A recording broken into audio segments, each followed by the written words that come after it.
welcome to the Maestro Workshop. Come on in.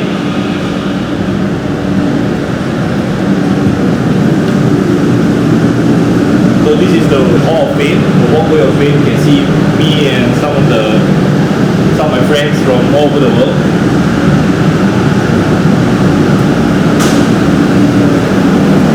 This is the milling room. So this is where we saw the raw materials of the wood into smaller pieces, more manageable pieces, or more useful pieces in that sense. So what you see right now, we are doing is we are sawing the fret slots on the fingerboard. Yeah, we have a couple more fret slots to go, and we are good for the day. So as we go down. So this is the walkway. It leads to all the various workshops.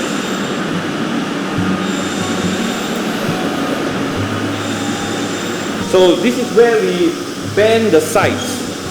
This is a side bender. So we have a side benders here, one for the guitars, and we have different molds here that we can change. So if we are doing a raffles shape, then we will just change to a raffles mold. Then we have our ukulele. Our ukulele has, most of the time we make two, the tenors and the concerts. So we have two of that mold right here with us. And this is time savers. So that's where we send the boards. And this is where we cut the bindings. We route the binding channel in this machine and that machine over there as well. And this is where we join the top and the backs. This is where we cut the rosettes here.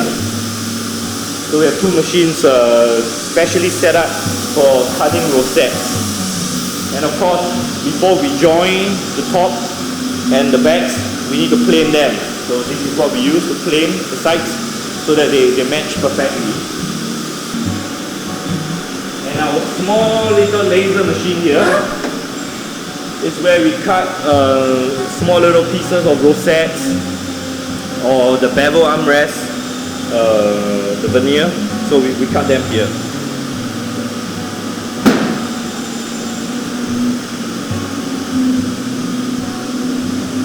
So onward we go to the next room.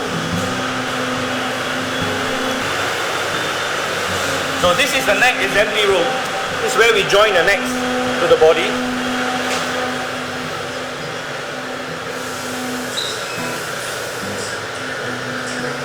And there we have Mr. Zhao over there. So he's our neck guy. Very good at it. Young guy, but 10 years of experience. So as you come in here, this is our fretting station. So this is all our frets. They are all sized up, frets 1 to 21. These frets are from Japan. We work exclusively with Japan frets. Well, they are better quality. They last longer. They wear slower, and they're really very comfortable to work with. So we get really good fret jobs at the end. So you can see that the necks are being joined right now to the body. All right. You can see right here. This is one of our traditional series guitar here. So OM size. You can pick up any instruments from any of the racks here. What you can see, there's one thing in common: perfect dovetail joint. You don't see any gaps here. If you don't have a tight joint, you need the neck reset in time to come. So down here you can see this is the channel that we routed out. This is for the truss rod, and this is for carbon fiber reinforcement strips. So we have two carbon fiber reinforcement strips together with the truss rod. That increases the strength. We find that our necks are really relatively more stable and very resistive to lateral warpage, the left and right movement of the neck. Just one thing I want to mention as well, if you look at our instruments here at this stage, you can actually find that this is the part that we actually use a knife and hand carve it out. So we really use a knife and hand carve this portion out because it cannot be done on a neck profile machine.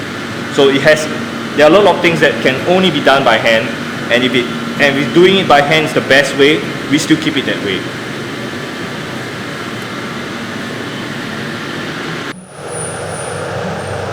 our buffing area.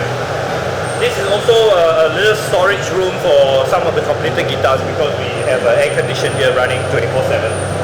So it's critical to keep the completed instruments with a proper humidification control. So what we are doing right now is we're sanding.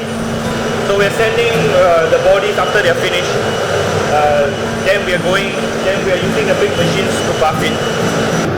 Okay, so this is my room full of treasures, also called the wood storage room.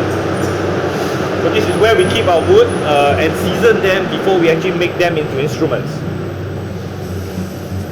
So in this room, it's basically we control the humidity and we control the temperature as well, just to keep everything dry, so that the moisture will just escape from the wood and it will slowly stabilize the wood with time. So there's no shortcut in making good, stable instruments unless we start from the raw materials. So the raw materials are really critical. So we can see they're really different ones. These are Indian rosewood, you can see here. So some of these wood here are more than 7 to 8 years in storage. Because when I first started production in 2010, that's where I started collecting wood, and some of this wood goes back 2010 and 11 as well. So we have really some nice aged stuff here. These are all the tops wood. So we have Adirondacks, we have Sitka spruce, we have cedar as well at the back. This is Swiss spruce, one of my favorite. Look at how wide it is. And then down here, these are the back and sides. These back and sides are minimally kept here for at least 3 years before we start using. Before that, they are already dried. So we dry it, we're using our own methods of kiln drying as well. We are very careful in terms of wood management. We do it very carefully to avoid cracks, splits, or damaging the integrity of the wood. So we use the safest and the slowest method of curing. And down here, it's air dried for at least 3 years. So this is purple heart that we have right here, you can see.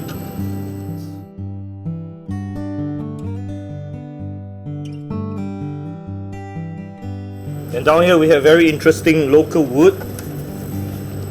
This is a lychee. Lychee and longan, it's two fruit trees that we actually use, and you'll see in our anniversary models.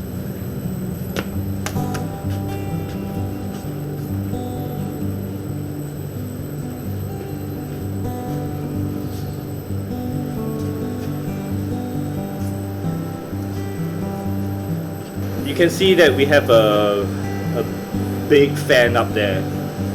That's an air circulator. So its primary purpose is to circulate the air within this entire wood storage, so that we get sort of like a natural breeze wherever we are in the room. That's to help to move the moisture from the wood surface so that they're more stable, less prone to change.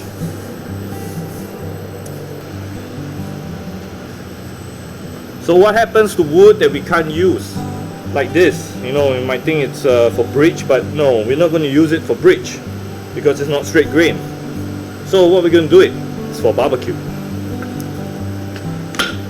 So we have a big pile of barbecue wood here, and here too. These are fingerboards that are rejects from the production, so they go very well with barbecue.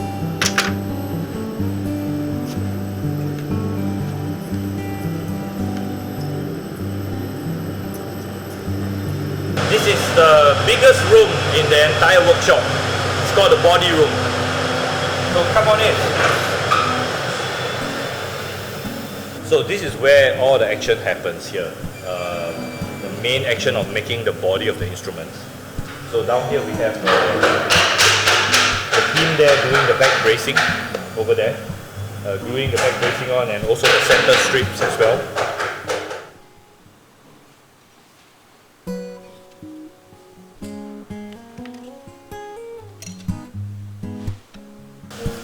Machine over here, this is a vacuum press. So we use this to glue our back brace. So all our back brace go into this vacuum machine, but we do not use the top for vacuum. The reason why we cannot use a vacuum for our tops is because we use hide glue. This is the only way of ensuring the hide glue is done the traditional go bar method. So every single braces, we apply the hide glue, we put it on, then we clamp it on, brace by brace. So there's no shortcut in it.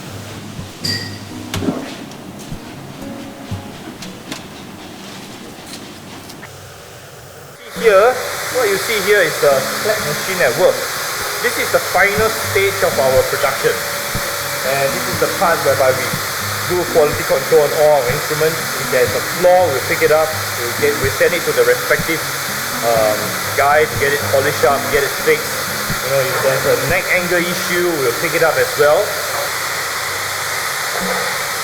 So right now you see this just went through the plank machine. So the threads are cut and the nut is cut as well by the machine. Okay, welcome to my workbench. This is where I work most of the time. What I'm primarily in charge is I'm doing the bracing. So I carve the bracing, you know, to the kind of response that I like. My job is to make the instruments responsive by using various knives, chisels, and carve the bracing. So each of them actually takes a different effort in terms of getting the response out. So I typically spend almost an hour doing the voicing of each of the instruments here. So one day there's only a limited number of voicing you can do per day. We can put each one and